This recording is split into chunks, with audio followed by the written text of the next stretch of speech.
ঢুকে পড়ছিলাম জুতালে আমার ঢুকছি পারে একটা কি শুরু করছে বাড়ি বসে ঢুকে আরে মামুরে ধরছি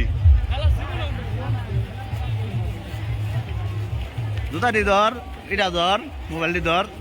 দুইটা ধরে দিয়ে আই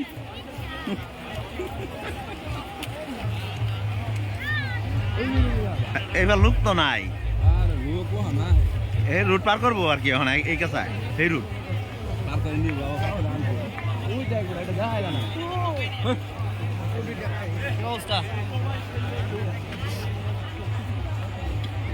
আরে যে লেখা হয়েছে